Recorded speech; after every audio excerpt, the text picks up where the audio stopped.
इसका इसका जो नशा है वो दिखता नहीं है आपको, ना ही मतलब कहीं विजिबल कुछ नहीं है, ना कोई धुआं उड़ा ना कुछ उड़ा, लेकिन आदमी की मानसिकता खत्म हो गई, उसकी खुद की सोचने की शक्ति खत्म हो गई, क्रिएटिविटी खत्म हो गई। तो वो बड़ी हैरानी की इसके बारे में फिर जो आप जैसे पीरियड्स के दौरान जैसे ये साहस और शौर्य की हम बात करी, तो इस पे एक पीरियड होता है आपका, या यहाँ एक ही दिन के अंदर आप ये नहीं सबको नहीं, एलैबोरेट करते हैं? एक दिन में 2 वैल्यू सेशंस होते हैं और उन्हीं के अलाइंड हम लोग एक्टिविटीज़ बच्चों को एक्सपीरियंशियल लर्निंग की करवाते हैं, ताकि वो जो उन्होंने सीखा है उसको एक्सपीरियंस भी कर पाएँ। अच्छा, तो उनकी जैसे गेम्स के थ्रू कौन लीडर बन रहा है, कौन क्या कर रहा है, किसी को सपोर्ट कर रहा है कि गेम्स नहीं कर रहा है। है, योग है, इवन एक्सपोजर विजिट्स हैं उनके, कि उनको वडनगर सिटी में जगह जगह लेके जाया जाता है। जो वैल्यू आप आज पढ़ रहे हैं तो उसके बारे में एक्सपीरियंस भी कर रहे हैं, ऐतिहासिक रूप में भी देख रहे हैं उसको, और करंट हमारे पास एक अच्छी मतलब साइंस एंड टेक्नोलॉजी लैब है, उसमें भी एक्टिविटीज़ होती हैं, स्टीम बेस्ड एक्टिविटीज़ मैंने जैसे बताया, तो उसके थ्रू एक्सपीरियंस भी करते हैं। तो पर्टिकुलरली एक्टिविटी जो है वो थ्योरी के साथ अलाइंड है।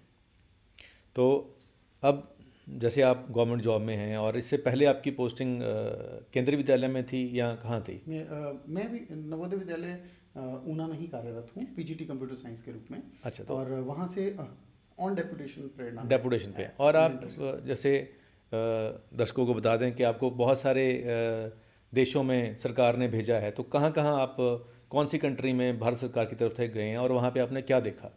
जैसे इंडियन गवर्नमेंट की तरफ से एक फुल ब्राइट प्रोग्राम है जो अमेरिका में होता है। फुल ब्राइट के बहुत सारे स्कॉलरशिप्स हैं जो टीचर्स को दिए जाते हैं, उनका एक अवार्ड प्रोग्राम है फुल ब्राइट DAI। उसके अंदर एक फुल सेमेस्टर के लिए मुझे मौका मिला था, अमेरिकन गवर्नमेंट उनके साथ एसोसिएशन में एक्सचेंज प्रोग्राम है इंडियन गवर्नमेंट का, तो वहाँ पे मिला था पेंसिल्वेनिया में, इंडियाना यूनिवर्सिटी ऑफ पेंसिल्वेनिया में। तो वहाँ के एजुकेशन सिस्टम को स्टडी किया और अपनी जो एजुकेशन हमारी बेस्ट प्रैक्टिसेस हैं उनको वहाँ शेयर किया, तो वो तो किया ही किया। इसके अलावा पूरा वहाँ जो नई टेक्नोलॉजी है, नई चीज़ें जो हम इंडिया में उनसे सीख सकते हैं, जो इंडिया में और बेहतर हम कर सकते हैं, वो भी सीखने का मौका मिला। और इसके अलावा पिछले साल ही सकूरा साइंस एक्सचेंज प्रोग्राम के थ्रू जापान जाने का मौका मिला, वो मिनिस्ट्री ऑफ एजुकेशन की तरफ से, जहाँ प्रेरणा और नवोदय के स्टूडेंट्स को साइंस एंड टेक्नोलॉजी एक्सपोजर के लिए हम लोग जापान लेके गए थे, ताकि वो जो यंग लीडर्स हैं, हमारे यंग ब्रेन्स हैं, उन्हें जो ऑलरेडी एक्सेल कर रहे हैं साइंस में, लेकिन उन्हें एक मौका मिले, ये समझने का एक्सपोजर मिले कि हम और अच्छा क्या कर सकते हैं और अपॉर्चुनिटीज़ हमारे लेके आए। तो ये एक 1 वीक लॉन्ग प्रोग्राम था जहाँ मैं जापान उन्हें लेके गया था। जापान में कितने बच्चे गए थे आपके साथ? जापान में लगभग 19 बच्चों के साथ मैं गया था। 19 बच्चे? जी जी जी। और USA में बच्चे साथ गए थे? यूएस में मैं अकेला गया था, वो वो टीचर प्रोग्राम था। वो टीचर प्रोग्राम जी था। जी जी। तो जो अब ये जैसे पंजाब गवर्नमेंट ने भी अपने टीचर्स को सिंगापुर भेजा वहाँ से सीखने के लिए, अभी सेंट्रल गवर्नमेंट ने भी जैसे आपको भेजा, तो ये जो आप वहाँ सीख के आते हैं, जो फिर आप आके यहाँ जो एजुकेशन सिस्टम है उनको जो इनपुट देते हैं, तो उस पर फिर काम हुआ कुछ? जी, होता कुछ है। चीज़ें जो वहाँ से सीखी है, जैसे USA में आपने सीखी, absolutely, तो हमारे सिस्टम में वो क्या चीज़ें आपके आने के बाद, जो आपकी इनपुट देने के बाद सरकार ने क्या चेंज किया? कोई ऐसा कोई एक चीज़ हो के? हाँ जी, मैं देखिए सरकार क्या कर रही है वो तो बात की बात है, लेकिन मैं इंडिविजुअली क्या कर रहा हूँ वो मेरे लिए इम्पॉर्टेंट है। मुझे रूमी एक एंशियंट फिलोसफर हुए हैं, सूफी सेंट हुए हैं, उनकी एक कहावत है कि कल मैं बहुत चालाक था और मैं पूरी दुनिया को बदलना चाहता था, आज मैं थोड़ा समझदार हो गया हूँ, अपने आप को बदल रहा हूँ, है ना। तो काम अपने पे करना होता है, बाकी आपको देख के लोग अपने आप को चेंज करते हैं। तो पर्सनली मैंने अपनी इंडिविजुअल अपनी जो टीचिंग जो है अपनी जो उसे चेंज किया। इनफैक्ट अब टीचिंग शब्द आने वाले टाइम में आप देखेंगे कि एकदम से it will be replaced by facilitator या मेंटर शब्द आ जाएगा, क्योंकि आजकल के टाइम में जो स्टूडेंट्स हैं वो इतने एक्सपोज हैं, मैंने जो समझा उन्हें ऑलरेडी टेक्नोलॉजी का इतना पता है कि वो हमसे ऑलरेडी आगे हैं।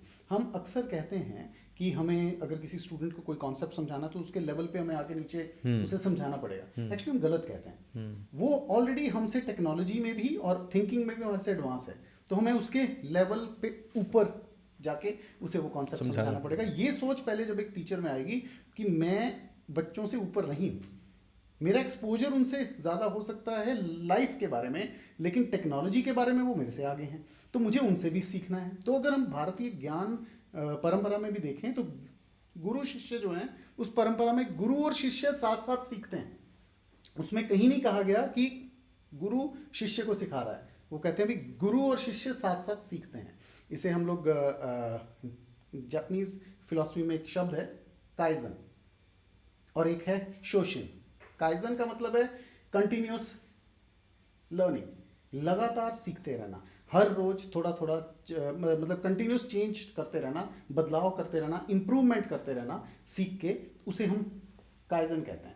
उसे हम अपनी लाइफ में इम्बाइब करें, उस सोच को इम्बाइब करें तो हम लगातार आगे बढ़ेंगे। और शोशिन का मतलब है beginner mindset. Beginner mindset means आप किसी भी नए सिनेरियो में जाएं, अपनी पुरानी नॉलेज को साइड में रखें, वहाँ नया जो है उसे इम्बाइब करें, क्योंकि जब तक हमारे अपनी पुरानी नॉलेज हमारे सिर पे हावी रहेगी, हम लोग जो नया सीखने को है वो ले ही नहीं पाएंगे। तो ये इस तरह की फिलॉसफीज जब आप बाहर निकलते हैं इंडिया से, वो एक्सपोजर आपको मिलता है, आप देखते हैं लोगों को ये प्रैक्टिस करते हुए, तो आप वो बदलाव अपने में लाते हैं। तो मैं एक छोटा सा इंसिडेंस ही है, जब आपने कहा है कि कैसे इम्प्लीमेंट किया। मैं जब यूएस से वापस आया था फुल ब्राइट DI प्रोग्राम के बाद, तो कुछ ही महीने में हम लोग वहाँ एक प्रोजेक्ट, मैंने इंक्वायरी प्रोजेक्ट किया था, वो था ओपन एजुकेशन रिसोर्सेज डेवलप करने हैं बच्चों के साथ मिलके, यानी कि स्टूडेंट और टीचर का रोल फ्लिप करना है। इसे फ्लिप्ड क्लासरूम कहते हैं। न्यू एजुकेशन पॉलिसी, जो नेशनल एजुकेशन पॉलिसी है हमारी 2020, उसमें भी इसके बारे में कहा गया है कि आने वाले टाइम में ये इंप्लीमेंट होना है। तो मुझे उसका कैसे उसको इंप्लीमेंट करना है वहाँ से एक्सपोजर मिला, मैंने रिसर्च भी की उसके ऊपर और रिसर्च पेपर्स भी लिखे, और फिर इंडिया में आकर उसे इम्प्लीमेंट किया। मैं जवाहर नवोदय विद्यालय शिमला में था, और वहाँ पे हमने क्या किया कि स्टूडेंट को इनकरेज किया कि मुझे एक टॉपिक उनको पढ़ाना था, पूरा एक यूनिट था। मैंने उनको नहीं पढ़ाना है, मैंने उनको कहा कि आप तैयारी करेंगे, टॉपिक वाइज उनको बांट दिया। मैं फैसिलिटेटर रहूँगा, जहाँ आपको कोई दिक्कत आएगी मैं हूँ। आपके लिए इंटरनेट फ्री है, एथिकल यूज सिखाया उनको कि एथिक्स कैसे फॉलो करने हैं। मैं आपको फ्रीडम दे रहा हूं तो आपने रिस्पॉन्सिबिलिटी भी समझनी है, इसका मिसयूज नहीं करना है, लेकिन आपको फ्रीडम मिलेगी, मैं आपके साथ ही बैठूंगा और जो जहां भी आपको इशू आएगा मैं आपके साथ हूं।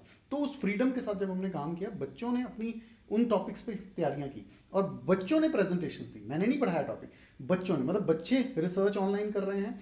इवन कि अगर मैं पढ़ाता तो मैं सिर्फ लिमिटेड टॉपिक को किताब के हिसाब से पढ़ाता, वो तो करंट केस स्टडीज भी ले आए निकाल के, और उन्होंने मेरी ही नॉलेज को एडिशन कर दिया, एनहांस कर दिया। बिल्कुल। तो वो जो एक चीज़ है, जब आप बच्चों के हाथ में रिस्पॉन्सिबिलिटी वाला कंट्रोल देते हैं तो आपको वो अमेज कर देते हैं, तो आपको समझ आती है कि मैं यहाँ हूँ और वो ऑलरेडी यहाँ है, मुझे उनके लेवल को कैच करना है, राइट। मुझे वीडियो एडिटिंग नहीं आती थी, मुझे आज भी याद है कि एक +1 के स्टूडेंट ने मुझे वीडियो एडिटिंग सिखाई है, मुझे अभी भी याद है, अक्षय ने मुझे सिखाई। उसके बाद इवन कि मुझे कैमरा हैंडलिंग इतनी अच्छी नहीं आती थी, मेरे पास अच्छा फ़ोन था लेकिन I could not capture well. तो एक और लड़का था +2 का, उसने मुझे कहा सर आप जो है आप लाइट का ध्यान नहीं रखते, लाइट कहाँ पड़ रही है, आप कहीं भी फोटो खींच रहे हैं, मैं आपको थोड़ा सा आइडिया देता हूँ। मैंने एक्सेप्ट किया उसे, एक्सेप्ट किया तो माई फोटोग्राफी स्किल्स इंप्रूव। तो वो चीज़ें सीखते हैं हम, वो मुझे स्किल सिखाते गए, स्किल उनके पास ऑलरेडी है, हमने सिर्फ उनको सिर्फ एक्सपोजर दिया, प्लेटफॉर्म दिया। तो उससे क्या हुआ, वो स्टूडेंट्स ने वो प्रेजेंट किया, फिर हमारे माइंड में आया क्यों आप लोगों को तो वीडियो एडिटिंग भी आती है, आप लोगों को रिकॉर्डिंग भी, क्यों ना आप अपने वीडियो लेक्चर बनाओ इस पर। तो बच्चों ने पूरा +1 और +2 के सिलेबस के वीडियो लेक्चर बना दिए। मैंने नहीं बनाए, मैंने शुरू किए थे, उन्होंने मेरे से बेहतर बनाया और एनिमेटेड वीडियोस बनाए। मैं कंप्यूटर साइंस का टीचर हूँ, तो पाइथन हम लोग लैंग्वेज पढ़ाते हैं, तो पाइथन के उन्होंने बनाए सारे। और उसके बाद फिर अगला बैच आया, उनको मैंने दिखाया, उन्होंने उसको इम्प्रूव कर दिया। तो इसको हमने ओपन एजुकेशन रखा, रिसोर्सेज रखा, ऑनलाइन रहे लेकिन सस्टेनेबल भी रहे, इम्प्रूव होते रहे। तो ये इस प्रयास के लिए ये एक हिस्सा था उस चीज़ का जो मैंने वहाँ से आके किया। और इस प्रयास के लिए एक नेशनल अवार्ड टू टीचर्स होता है, तो वो 2020 में प्रेसिडेंट ऑफ इंडिया से मुझे मिला। लेकिन उसमें मतलब ये एक छोटा सा हिस्सा था जो मैंने कहीं से एक्सपोजर लेके सीखा और इम्प्लीमेंट किया। तो इससे हुआ क्या, इससे हुआ कि बच्चों में 21st सेंचुरी स्किल्स, जो आज हमारे नेशनल एजुकेशन पॉलिसी में भी बात हो रही है, इनफैक्ट जो हमारे माननीय प्रधानमंत्री वो कंटिन्यूस इंडियन नॉलेज सिस्टम और 21st सेंचुरी स्किल्स, इसमें बहुत जोर डालते हैं कि अगर वो हमारे यूथ में आ जाएं तो हम लोग कहीं से कहीं पहुंच सकते हैं। मतलब करंट स्किल्स 21वीं सदी के कौशल और हमारी भारतीय ज्ञान परंपरा, अगर इसका संगम हो जाए, our youth can lead the world. और हमें ये समझने की ज़रूरत है कि हमें हर चीज़ के लिए वेस्ट की तरफ नहीं भागना है। टेक्नोलॉजी और इनोवेशन के लिए हम उनसे आइडियाज़ लें, लेकिन खुद के हमारे पास आइडियाज़ भी भरे पड़े हैं, हमारे पास इतना ज़्यादा वैल्यूज़ हैं, नॉलेज है, परंपराएं हैं, हम उनसे बहुत कुछ सीख सकते हैं। हमारे इतिहास में ही सब कुछ छुपा हुआ है। तो ये एक एग्जाम्पल रहा। उसके बाद ट्रांसफ़र हुई ऊना में। ऊना का भी एक किस्सा है, बड़ा मज़ेदार है, लेकिन टीन्स के साथ एसोसिएटेड है, तो मैं इस चीज़ को हाईलाइट भी करना चाहूँगा कि एक ये भी प्रोजेक्ट था। आइडिया वही रहा फ्लिप्ड क्लासरूम का, लेकिन ये प्रोजेक्ट बेस्ड लर्निंग थी, जो मैंने वहाँ पे अमेरिका में एक्सपोजर के दौरान पता लगा था कि प्रोजेक्ट बेस्ड लर्निंग भी कुछ होती है, कि बच्चों को प्रोजेक्ट दो, आप उस प्रोजेक्ट को करते करते उनका आपका सिलेबस भी कवर होगा और साथ में उनमें स्किल्स भी डेवलप हो जाएंगी। तो उस तरह से आप प्रोजेक्ट प्लान करो। मैं ऐसा कुछ प्लान नहीं कर रहा था, अचानक से एक चैलेंज आया, क्योंकि मैं ऐसा ये था मन में कि कोई सोशल या कोई अदर चैलेंज स्कूल या एटमॉस्फेयर में, एनवायरनमेंट में हो, जो हम सॉल्व करेंगे बच्चों की हेल्प से। एक चैलेंज ये हुआ कि जहाँ मेरी ट्रांसफ़र हुई ऊना में, वहाँ पे कोई साइबर सिक्योरिटी को लेके एक इंसिडेंट हुआ था, और हमारे ही एक स्टूडेंट ने अवेयरनेस ना होने के कारण उसे किसी गर्ल स्टूडेंट का फेक इंस्टाग्राम अकाउंट बना दिया, और ये एक साइबर सिक्योरिटी, साइबर क्राइम का मामला है। और वो उसको उस पर ऑब्जेक्शन हुआ, बच्चे ने उसको सीरियसली लिया, पेरेंट्स ने ऑफेंसिव माना, उन्होंने पुलिस कंप्लेंट कर दी। Police complaint